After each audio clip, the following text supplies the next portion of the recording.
Chapter 12. We made it to St. Louis by nightfall, drove past the Gateway Arch on the Mississippi riverfront with all those city lights gleaming like stars.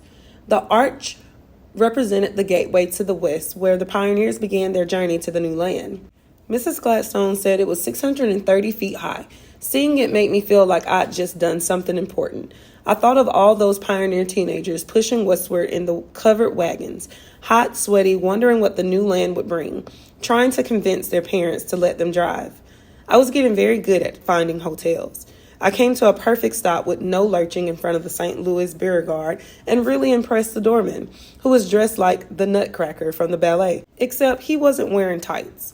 He helped Mrs. Gladstone out as a teenage boy drove by. His father was screaming instructions at him from the passenger seat. "Slow down! Watch the light! Brake!"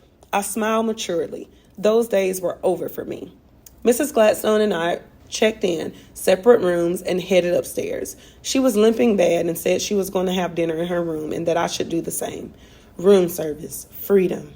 I went to my room. It had a huge TV and a queen-size bed with a painting over it that looked like the artist put ink in his mouth and spat it back on the canvas. I flopped on the bed and felt at least 19. It would have been great to have Opal here. She's the first friend I've ever had who I could tell everything to. With the others, I always held back about Dad and our problems, afraid that if people knew how weird things were, they wouldn't like me. With Opal, the more I tell her, the closer we get. I looked at the room service menu: steak, lamb chops, pork medallions, turkey club, chocolate mousse cake. My stomach growled. Opal and I could make fast work of that menu. We once ate 2 large double cheese pizzas in one night with a 6-pack of Mountain Dew and 2 quarts of toffee almond ice cream. Binging alone is not as meaningful. The phone rang. I waited 3 rings, picked it up. "Young woman?" "Yes, ma'am." "I need your help after all." So much for freedom. I hung up and headed down the hall to Mrs. Gladstone's room, knocked on the door. After a long time, she opened it. She looked pale and shaken. I walked in. She pointed to a note on the bed. "Apparently, Eldon will be joining us tomorrow," she said heavily. "You mean here?" "He has a business opportunity he must discuss with me immediately." "What kind of opportunity?" "The message didn't say. I need you to get in touch with Harry Bender." "Me?" She sighed. "You. I have already taken my pain medication. It's making me very groggy." Her old eyes looked cloudy. "Tell him that Eldon is coming to St. Louis. Write down everything Harry says and we'll talk in the morning." Mrs. Gladstone moved slowly to the bed. "I need to lie down." "Well, shoot, how's the old girl doing?" I was sitting on my queen-size bed with the phone tucked under my chin and a legal pad in my lap, having just told Harry Bender that Eldon was coming to St. Louis and Mrs. Gladstone asked me to call. "Not too great, Mr. Bender." "Blast, that's a shame. That spurlish son of hers isn't going to make the situation any sweeter." I wrote down spurless son, not sweeter. "Here's what you got to do," said Harry Bender in a booming Texas voice. "Because Maddie's got to be in a bad shape if she's not calling herself. You got to diffuse the situation because that boy's coming to town with bad news for sure." I wrote down diffuse situation, bad news for sure, and said, "Me? That's right. How do I do that?" "You tell him Maddie's hurting too bad to see anyone and you'll take the message." "But he's not going to tell me anything." "That's right. And in this situation, ignorance is golden." I wrote down ignorance is golden and waited. Because you see, old Eldon's trying to slink between 2 camps. You can't trust what he's going to say, and Maddie needs to be surrounded by the truth because the lies start breaking in around her. "What if I goof up?" "You're not going to do that," Harry Bender insisted. "You're going to reject that thought. You're going to tell yourself you've got more than enough on the ball to pull this off. All you got to do, no matter what old Eldon says, is to smile and tell him that you absolutely understand. But his mother can't see anyone today." "But what if he gets mad at me?" Harry Bender laughed. "You just remember, never go punching a man who's chewing tobacco." "Well, don't think it to death. Just approach him nice and friendly. You got any questions? Call old Harry. Nighty-night." Click. I wrote, never punch a man who's chewing tobacco.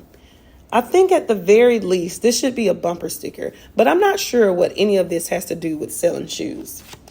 The next morning, I told Mrs. Gladstone everything Harry Bender said, right down to the never punch a man who's chewing tobacco part, which made her laugh out loud, even though she was hurting. I was sitting at a table by the front of the Fitch's Tree restaurant, telling myself I had more than enough on the ball to pull this off, looking for Eldon Gladstone. He was 15 minutes late, which made me mad because all he knew, he was keeping his own mother waiting even though she was upstairs and I was her designated eater. The Fitch's Tree had one of those breakfast buffets that's so loaded with food, it almost makes you forget how many people go to bed hungry. I was wearing my khaki suit that made me look older and my stacked leather shoes. Shoes are an important statement when you're meeting another shoe person, since shoe people always look at someone from the ground up. There was a jerk of movement, and Eldon Gladstone sped off the elevator, pushing through the lobby like he owned it, talking angrily on a cell phone. He gave the hostess a sneer.